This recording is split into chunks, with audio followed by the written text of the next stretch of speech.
What's going on, everybody? Welcome to Sector for Nerds, and welcome to another episode of Star Wars The Clone Wars Retro Discussions. Today I'm here to chat with you guys about Season 3, Episode 10, Heroes on Both Sides. Ironically, it's part of the opening crawl for Revenge of the Sith, right? There are heroes on both sides, evil is everywhere. This episode was directed by Kyle Dunleavy and written by Daniel Arkin. The cookie for this episode: fear is a great motivator. Before we begin, make sure to like this video and subscribe to the channel. Plenty of great content every single week. You guys definitely don't want to miss out on any of it. And yeah, without any further ado, intro guy, let us know what's going down in this episode. Conflict with no end in sight.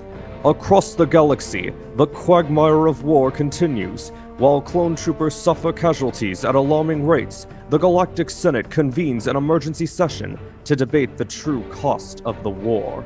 Oh, great, not a Senate episode. I will say this much, you guys. For as much as I don't like Senate episodes, and you guys have always known this about me, for everybody that watches my videos, you guys know I don't care about the Senate stuff. That being said, I really enjoyed this episode. I mean, if for nothing else, the fact that we got to hear everybody say, vote now, vote now, vote now, which is what they said in Phantom Menace when it came to a vote of no confidence for Chancellor Valorum, and for whatever reason, Star Wars took it out of there. But yeah, the whole premise of this episode is like they're talking about how the Republic should, deregulate the banks. We need to get more clone troopers for the war. And then Padme, being the only rational one, is like, hey, shouldn't we be focusing on ending the war instead of escalating it? And so the banking clan, the Trade Federation representatives, and the Techno Union as well, I believe was the other guy representative, right? And they propose an attack on Coruscant, and some unexpected bloodshed might change a few minds, which Lot Dodd points out, Coruscant hasn't been attacked in over 1,000 years. We get to see Ahsoka, and she looks different. Got a new attire. Her Leku's a little bit bigger. She's getting a little bit older, isn't she? Gone are the days of her just wearing this skinny little tank top or whatever, right? Like, she's got full clothes on now. I mean, but it makes sense, right? Like, she's getting to that age, Boys are going to start noticing her, which is kind of ironic because that's kind of what happens in this episode. We'll talk about it in a little bit. But you know who else is back? General Grievous. Dooku has tasked him with the mission of, leading this whole attack on Coruscant sort of thing. There was a part of me, like, when I was watching this, like, when I was little, I was like, wait, are we at this point now? Are we at the point where I think we are? It's about to be the micro series all over again. But Padme's like, look, I wish I could speak with Senator Bonteri, like, she'd understand, like, and so Ahsoka ends up using her clearance as a Jedi to basically smuggle Padme behind enemy lines, because she can travel to neutral worlds like Mandalore, and they can get a transport on like a space freighter or whatever, get over to good old Raxus, the Separatist capital. It's our first time seeing this. And the minute that they get there, like, Bonteri's, happy to see Padme. And the whole time, I remember, like, first time watching this when I was little, there was always that question in my mind, like, okay, is this going to be a trap? Is Bonteri going to, like, get these two caught and get them captured or, whatever. But no, that's not what happened, because we get to learn about them a little bit. And this was really the first time. This was definitely like an eye-opening experience to me, like as a child as well, because, Ahsoka says at the end of this episode, the politics of this war are not as black and white as I thought they were. It was one of those things where it's like, oh, so not everyone in the Separatist is like hungry for war and power and all these things. Like, no, some of these are just good people.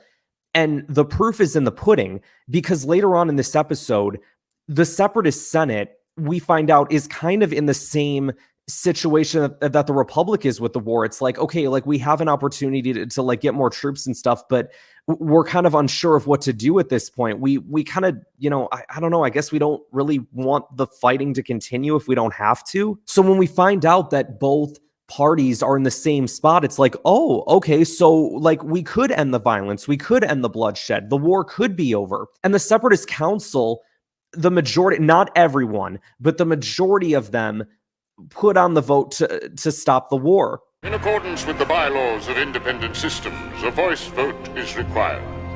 All in favor of initiating peace negotiations with the Galactic Republic, say aye. Aye.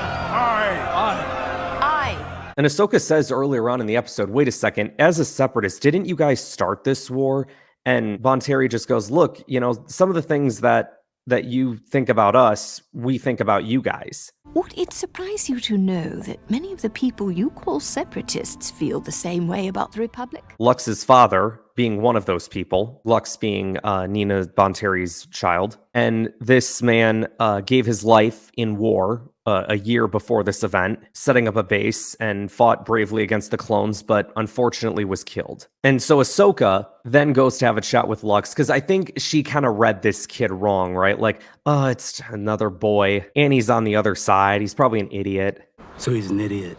Yeah. And she's like, okay, you know what? Maybe I read this guy wrong. And so she goes outside to, she walks past him, but she gives him the eye. She knows what she's trying to do.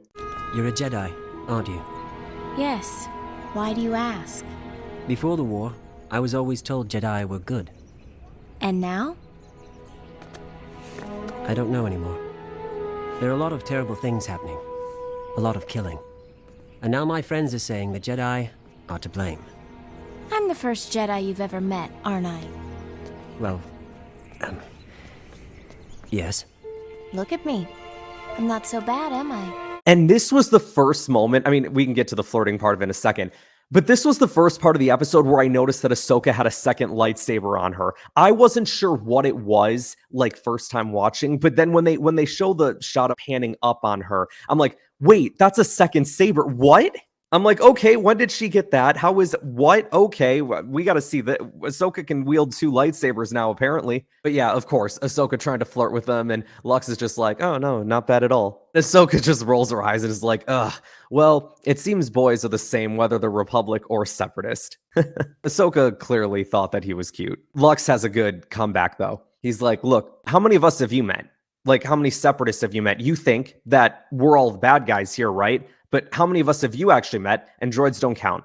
And Ahsoka goes, well, other than military commanders like Grievous and Ventress, I haven't really met any. You and your mother are the first. And Lux goes, well, look at me. Am I so bad? That a boy, Lux. Nailed it. And then you see later on when Padme and Nina are talking, Ahsoka and Lux are just sitting out in the courtyard chatting with each other. And yeah, like, obviously, the two have a thing for each other, but it's also meant to be like, hey, people on the Republic and the Separatists can coexist with each other. It is possible. And again, going back to their own council, the Separatist council, the ones that we presume to be the bad guys, voted to put an end to the war. And in the end of the day, it's not about one side or the other. It's the bad people that are within both sides that are playing it. People like Count Dooku, people like Palpatine, people like, the banking clan and the Trade Federation, all these people. Ahsoka tells Lux before they part ways with each other, I wouldn't want to meet you on the battlefield for your sake. Just another,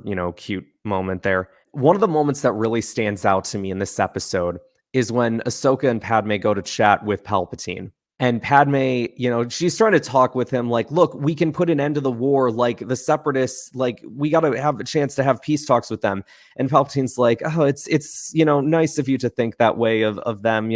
Look, we've extended our olive branch of peace in the past, only to just be slapped away. Funny how none of us have ever seen that happen. But then Padme goes, if I may speak with you confidentially, I know there are people within the Separatists that wish to end the war. I've spoken with Nina Bonteri, the Separatists wish to end the war.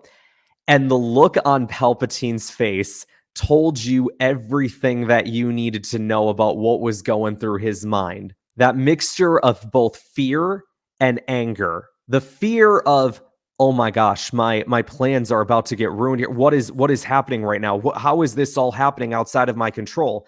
And the other part of that, and the anger part of it, is, did you just ruin my plans, Padme?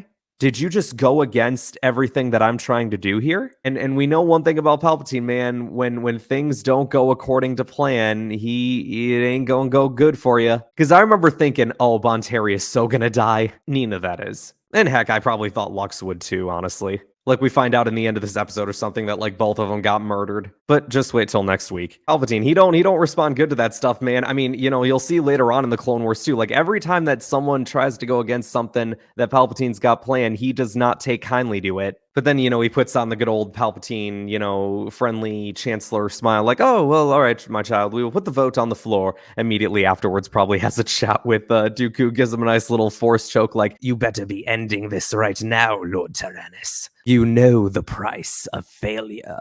This is not the first time you have proven to be clumsy, Lord Tyrannus.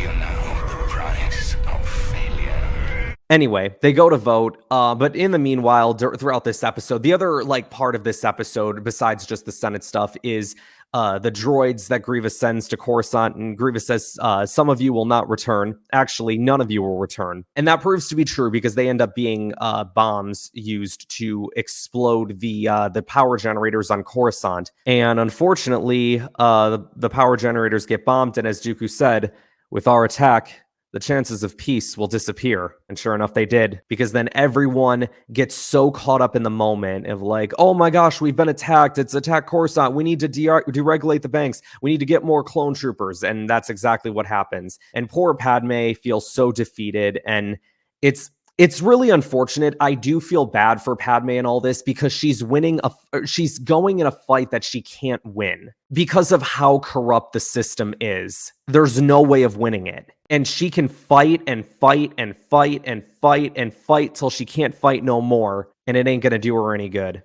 But it also then just goes to show you how stupid the rest of the Senate is. Like, no one looked at that and went like, wait a second, surely there's a reason why this attack happened besides just, oh, they lured us into a false sense of security. Did no one ever think like, okay, whoever made this attack wants both sides to continue the fight? And it's something that Padme is going to bring up next week as well. But no one even thought to think of that because everyone was reacting in the impulse of the moment and no one was actually using their heads. And of course, then it's like, well, Lot Dodd, the banking clan senator, everyone got what they wanted. All the bad guys got what they wanted. But then Ahsoka has a chat with Anakin at the end of the episode. He's got a new attire as well. Much more of like a Jedi robe than like a battle armor outfit, But Anakin's like, look, that was reckless and dangerous going to Raxus, not to mention illegal. Ahsoka's like, look, I did learn something today, and that's that the politics of this war are not as black and white as I once thought they were. So if nothing else, Ahsoka learned a little bit of something in this episode.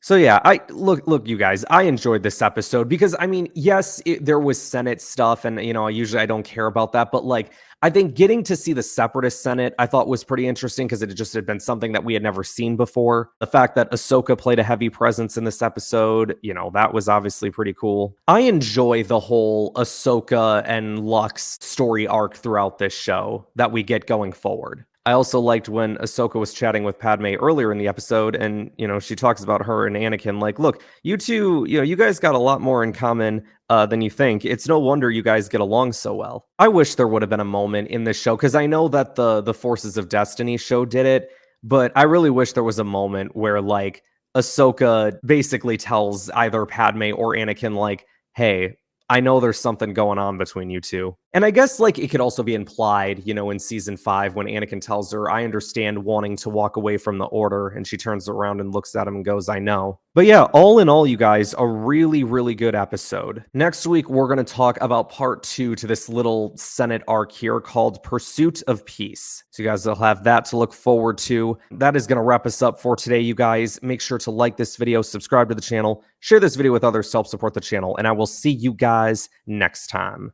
Let us now vote on Senator Bertoni's bill to fund 5 million additional clones. The opposition to this bill must be allowed to speak first. Unfortunately, Senator Organa is nowhere to be found. I will speak on his behalf.